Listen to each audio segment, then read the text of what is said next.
The rain was coming down in sheets as I stared out the window of my small London flat. I'm Barnaby, and until recently my life was comfortable. I'm 46, an IT specialist, and I had a routine. A good routine.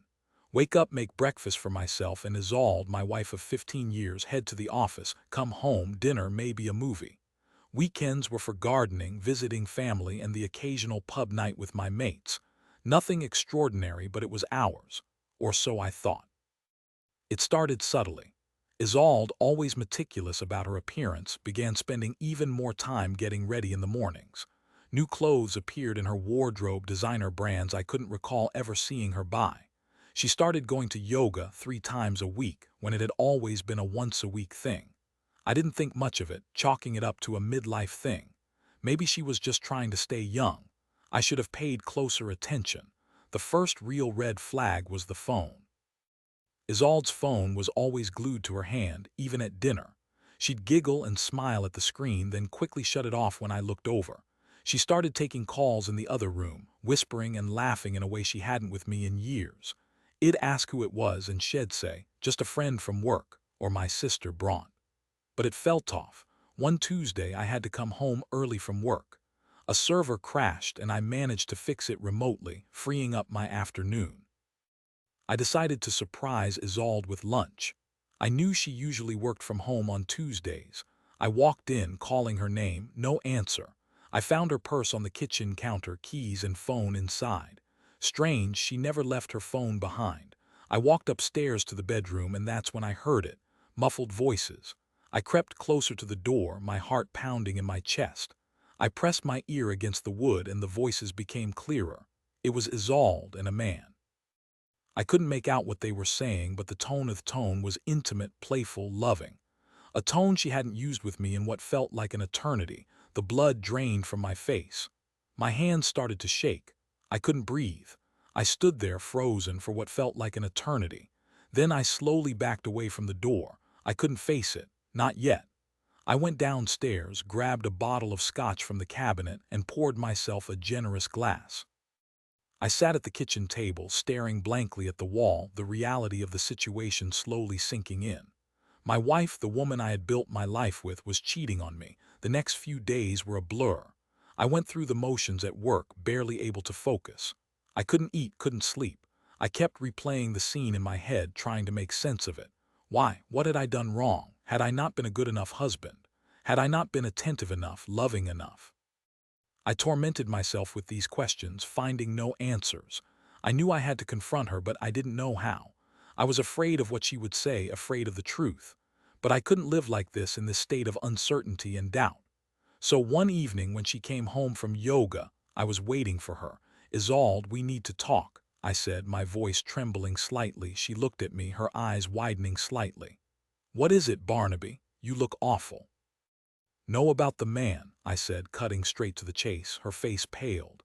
She opened her mouth to speak, but no words came out. She just stood there, staring at me, her eyes filled with fear. I heard you, I continued.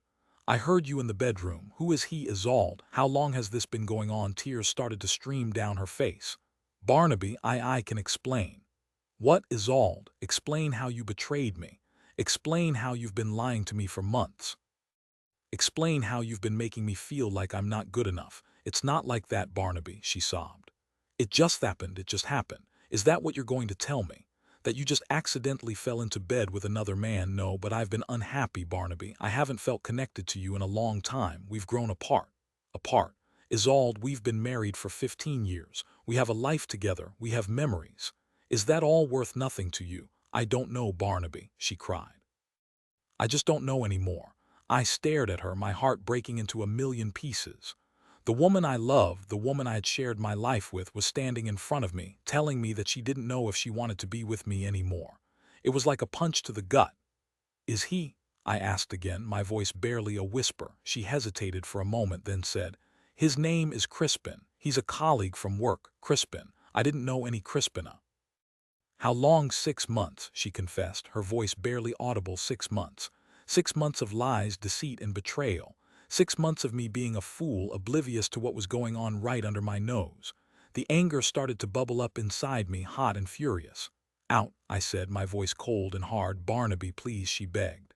Out, I roared, my voice shaking the house. I don't want to see you. I don't want to hear you. Just get out. She didn't argue.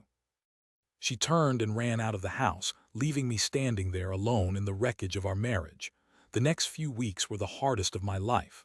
I couldn't sleep, couldn't eat, couldn't function. I was consumed by grief, anger, and a deep sense of betrayal. I spent hours crying, screaming, and punching walls. My friends tried to comfort me, but nothing seemed to help. I felt like my world had been turned upside down, and I didn't know how to put it back together. I hired a solicitor and the divorce proceedings began. Isolde moved out and the house felt empty and cold without her. I couldn't bear to be there, surrounded by memories of our life together. So I started spending more time at work, throwing myself into my job to try and distract myself from the pain. One evening I was working late when I received an email from an unknown address. The subject line read, "The truth about Isolde and Crispin." Intrigued, I opened the email. Inside was a series of photographs.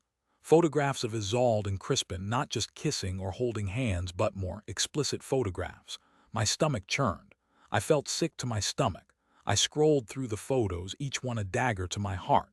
The email also contained details about their affair, secret rendezvous, romantic getaways, expensive gifts. It was all there, laid bare for me to see. But the most shocking revelation was at the end of the email. A document attached, titled Crispin's employment contract. I opened it and my eyes widened in disbelief. Crispin wasn't just a colleague, he was Isolde's boss, and he was married to Brant, Isolde's sister. My mind reeled. It was all so twisted, so complicated, so utterly depraved. Isolde had been sleeping with her boss, who was also her sister's husband. The betrayal was so deep, so layered, it was almost incomprehensible. I felt a surge of anger, stronger than anything I had ever felt before. I wanted to hurt them, to make them pay for what they had done to me, but I knew that wouldn't solve anything. It wouldn't bring back the years I had wasted on Isolde. It wouldn't erase the pain she had caused me. But then, an idea started to form in my mind. A way to get justice, a way to make them pay without stooping to their level. I spent the next few days meticulously planning my revenge.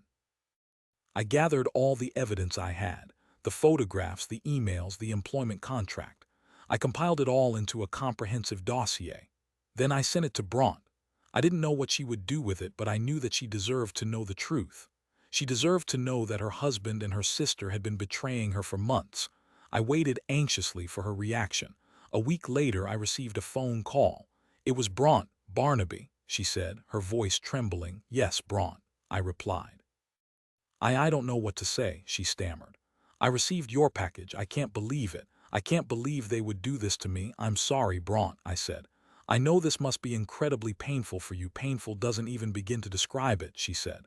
"I feel like my whole world has been shattered. But thank you, Barnaby. Thank you for telling me the truth. I deserve to know." "Welcome, Brant," I said. "I hope you can find some peace."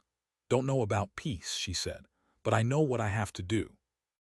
With that, she hung up. I didn't hear from Brant again, but I soon found out what she had done. She had confronted Crispin and Isolde with the evidence, and the fallout had been spectacular. Crispin was fired from his job, and his marriage to Brant was over. Isolde was ostracized by her family and friends. Their affair was exposed for what it was, a selfish, destructive act that had ruined multiple lives. I didn't feel any satisfaction in their suffering. It didn't bring back the years I had lost. It didn't erase the pain, but it did give me a sense of closure. I had exposed their lies and they had faced the consequences of their actions. The divorce was finalized and I was free. Free from Isolde, free from the lies, free from the pain. I sold the house and moved to a small cottage in the countryside. I started gardening again, taking long walks in the woods and rediscovering my love for photography. I was still hurting, but I was healing. I was learning to live again, to love again, to trust again. One day I was at a local pub when I met a woman named Meredith. She was kind, intelligent, and funny.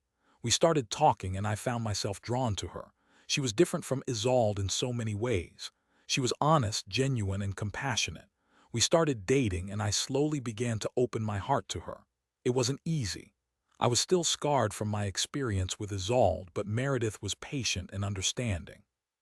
She helped me to trust again, to believe in love again. After a year of dating, I knew that Meredith was the one. I proposed to her and she said yes. We were married in a small ceremony in the garden of our cottage. It was a simple, beautiful day filled with love and laughter. I often think about Isolde and Crispin. I wonder if they ever regret what they did. I wonder if they ever think about the pain they caused. I don't know the answer and I don't really care. I've moved on. I've found happiness again.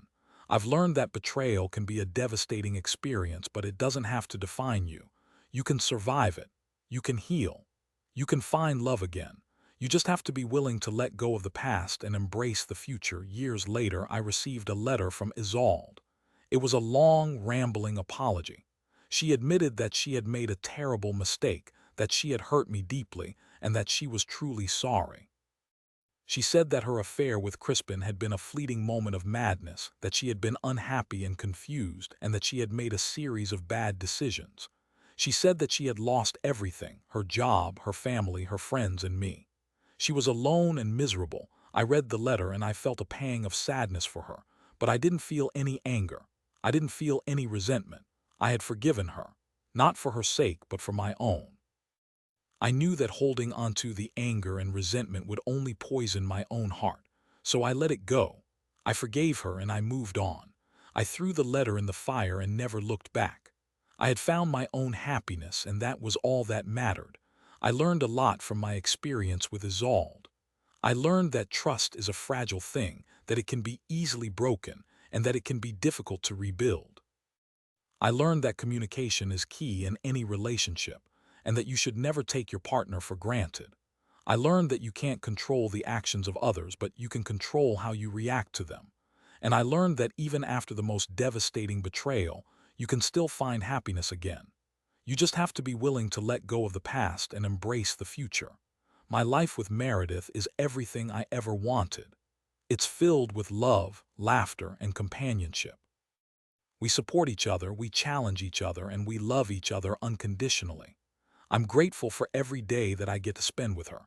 I know that I'm lucky to have found her and I will never take her for granted. So if you're reading this and you're going through a similar experience, know that you're not alone.